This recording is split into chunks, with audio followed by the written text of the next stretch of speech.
Hello dear, good morning and welcome to my YouTube channel star teaching point. दोस्तों, पिछले lecture में हमने एक टॉपिक जो कंप्लीट किया था, इंपॉर्टेंट भी था हमारा, वो सॉइल था, जो कि हमारा अब कंप्लीट हो चुका है। आज के इस टॉपिक में हम स्टार्ट करने वाले हैं जो हमारा नेचुरल वेजिटेशन है, या हम कहें तो प्राकृतिक वनस्पति। अब अगर हम कहें प्राकृतिक वनस्पति कहते किसे हैं, सबसे पहले तो आप देखेंगे ये जो होता है एक क्षेत्र के प्राकृतिक पादपों का समूह होता है, या हम कहें तो ये अपने आप किसी एक क्षेत्र में उगने वाले ऐसे प्राकृतिक अवस्था में पाए जाने वाली वनस्पतियां होती हैं जिनमें कोई भी मानवीय हस्तक्षेप नहीं होता। यदि मैंने यहाँ पर देखें तो पहला नंबर तो ये हमारा एक क्षेत्र के प्राकृतिक पादपों का समूह होता है, या हम कहें तो ये प्राकृतिक अवस्था में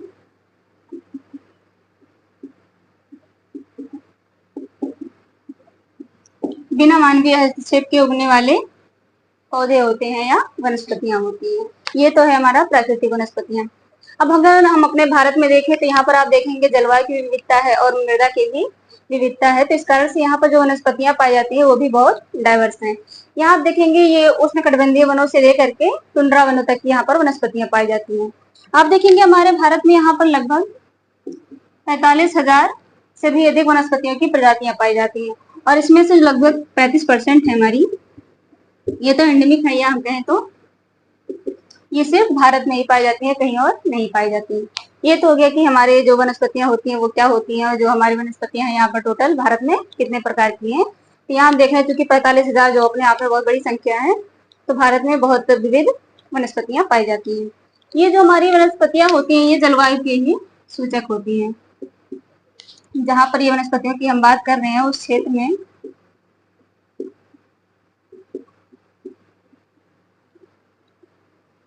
व्याप्त जलवायु का सूचक होती है।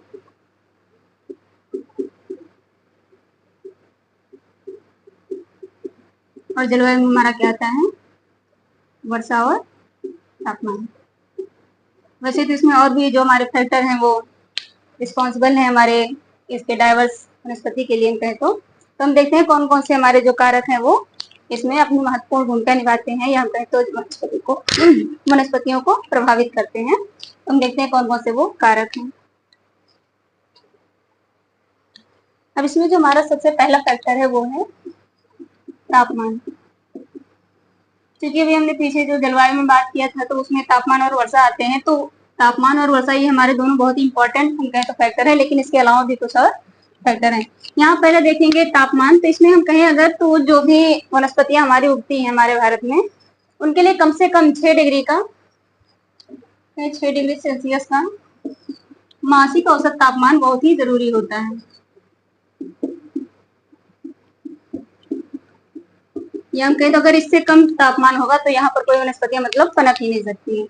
और इसी प्रकार आप देखेंगे यदि तापमान इससे बहुत ज्यादा हो जाता है तो वहां भी जल का ह्रास होने के कारण वनस्पतियां मुरझा जाती हैं या सूख जाती हैं। तो ये तो हो गया हमारे टेम्परेचर का कॉन्सेप्ट कि कहाँ पर जब कहें कि अभी जैसे कहीं पर तापमान ज्यादा हो जाता है तो वहां पर कौन से वन पाए जाएंगे, कौन सी झाड़ियां पाई जाएंगी, तो तापमान उस पर डिपेंड करता है। दूसरा हो जाएगा हमारा वर्षा। तो वर्षा आप देखेंगे जैसे हम कहें कि अगर तापमान भी कहीं बहुत ज्यादा रहता है, वर्षा भी बहुत ज्यादा रहती है, तो वहां पर वन पाए जाते हैं, सदाबहार वन पाए जाते हैं। तो वर्षा अपने आप में बहुत ही इंपॉर्टेंट फैक्टर है। ये डिसाइड करता है कि कहाँ पर किस प्रकार के वन और किस प्रकार की घास या हम कहें तो झाड़ियां पाई जाती हैं। तीसरा जो हमारा फैक्टर है वो है मृदा। मृदा पढ़ते टाइम हमने देखा था कि जो हमारी वनस्पतियां हैं वो डाइवर्स हैं, इसलिए हमारी मृदा भी डाइवर्स है। तो उसी प्रकार से हम कह सकते हैं कि मृदा डाइवर्स है तो वनस्पतियां भी डाइवर्स होंगी। जैसे आप देखेंगे अगर हम यहाँ पर जो हमारे गंगा के मैदान वाले क्षेत्र हैं, या हम कहें कि नदियों के मैदान वाले जो क्षेत्र है जो खादर बांगर बनता है हमारा, अगर खादर में जो वनस्पति हैं तो वो बांगर की वनस्पतियों से भिन्न होंगी, क्योंकि जो हम कहें तो उनकी क्लाइमेटिक जो कंडीशन होती है वो यहाँ पर डिफरेंट रहेगी। या यहाँ पर हम जो मृदा की बात कर रहे हैं तो मृदा डिफरेंट है तो वनस्पतियां भी हमारी डिफरेंट रहेंगी। जो हमारा चौथा फैक्टर वो है धरातलीय स्थिति।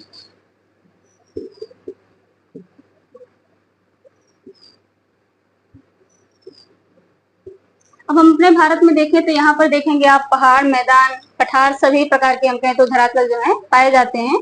तो उसी तरह अगर आप देखेंगे आप हिमालयी क्षेत्र में चले जाएं तो वहां पर जो मेन हमारा फैक्टर काम करता है वो ऊंचाई और तापमान का ही होता है। जैसे जैसे ऊंचाई हमारी बढ़ती जाती है तापमान गिरता जाता है और वनस्पतियों में भिन्नता पाई जाती है, उसी में आप देखेंगे टुंड्रावन भी हमारे पाए जाते हैं। तो ये हो गई हमारी धरातलीय स्थिति।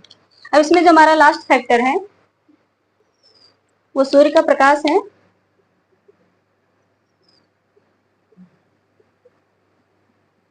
अभी तो हम बचपन से ही पढ़ते आ रहे हैं कि किसी भी जो पौधे होते हैं उनके भोजन के लिए जो भी क्लोरोफिल होती है उन्हें प्रकाश संश्लेषण के लिए सूर्य के प्रकाश की आवश्यकता होती है। तो ये भी अपनी एक महत्वपूर्ण भूमिका निभाता है। लेकिन इसमें जो हमारे बहुत ज्यादा ही महत्वपूर्ण है वो है तापमान और वर्षा, जो कि हमारे जलवायु के अंतर्गत आ जाएंगे।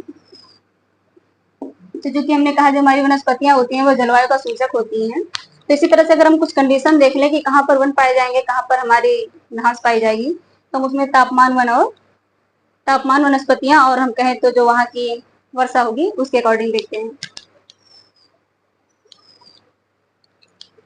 अब यदि हम कहें किसी क्षेत्र में, ये जो हमारी कंडीशन है ये हम सिर्फ इंडिया के लिए नहीं देख रहे हैं, वैसे तो हम इंडिया की जलवायु पढ़ रहे हैं वनस्पति, लेकिन ये जो हमारी कंडीशन है मैं किसी भी क्षेत्र में अप्लाई करके वहाँ की वनस्पतियां बता सकते हैं। तो अगर वहां पर हम कहें किसी क्षेत्र में वर्षा बहुत ज्यादा है और तापमान बहुत ज्यादा है, तो ऐसा क्षेत्र हो जाएगा हमारा आर्द्र क्षेत्र। तो वहां पर जो हमारे पाए जाएंगे वो वन होंगे। और ये जो हमारी वर्षा हो रही है लगभग 70 सेंटीमीटर से ऊपर है। और दूसरी जो हमारी कंडीशन हम कहें वर्षा थोड़ा कम हो जाए और टेम्परेचर जो है हमारा वो उतना ही रहे, तो वहाँ हमारी घास पाई जाएंगी।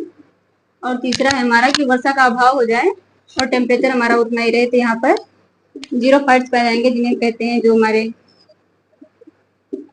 कैक्टस इत्यादि पाए जाते हैं, हम कहें तो मरुस्थलीय पादप होते हैं।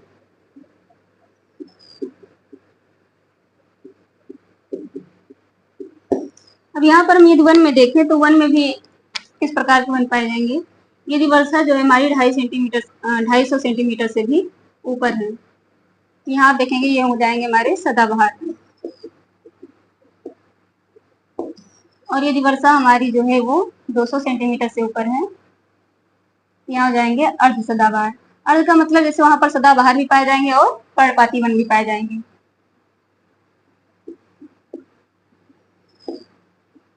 और यदि वर्षा हमारी जो है ये पाई जाएगी 70 सेंटीमीटर से 200 सेंटीमीटर, यहाँ पर पाए जाएंगे हमारे पर्णपाती वन।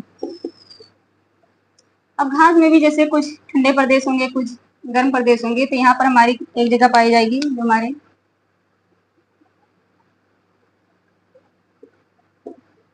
ठंडे प्रदेश में और गर्म प्रदेश में।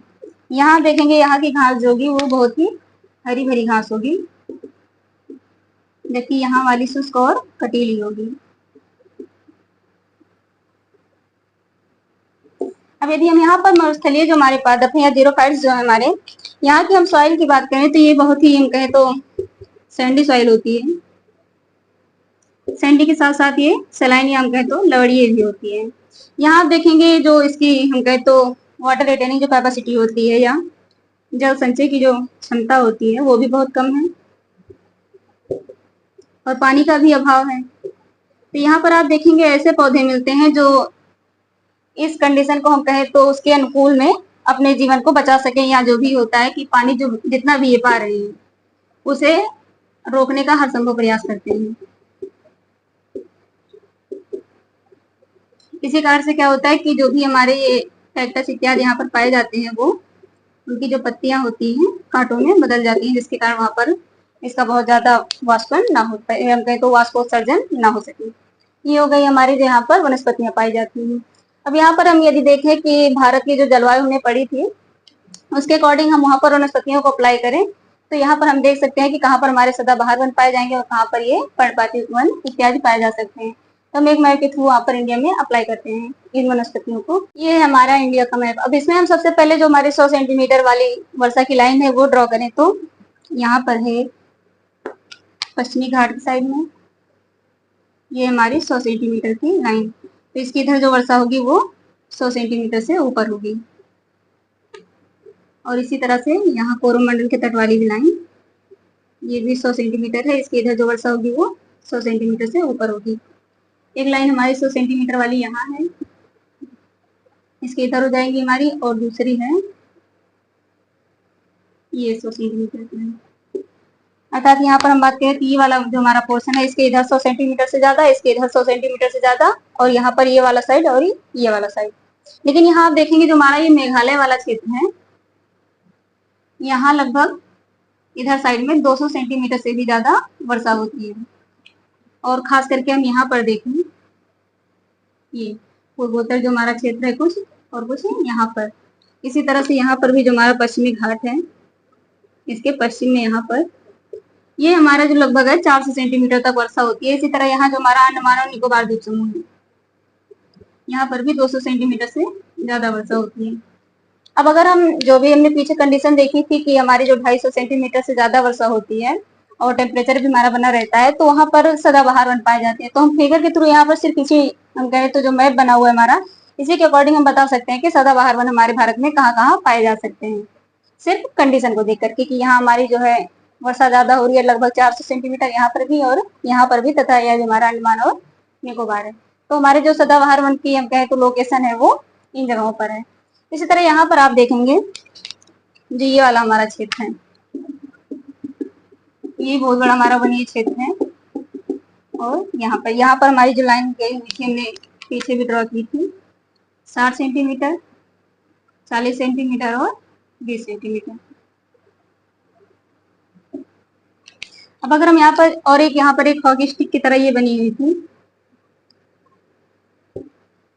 हम अगर अपने यहाँ 0 फाइट्स की कंडीशन देखें तो ये हो जाएगी हमारी यहाँ पर, जैसे ये हो जाएंगे हमारे, जो कि हमारा हॉट डेजर्ट हो जाएगा और ये कोल्ड डेजर्ट।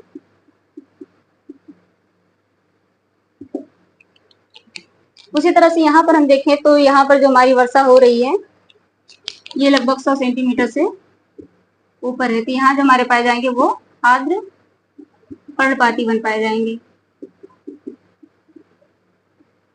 और इसके इधर जो हमारी है ये लगभग यहाँ पर 60 से 100 सेंटीमीटर तक यहाँ पर शुष्क पर्णपाती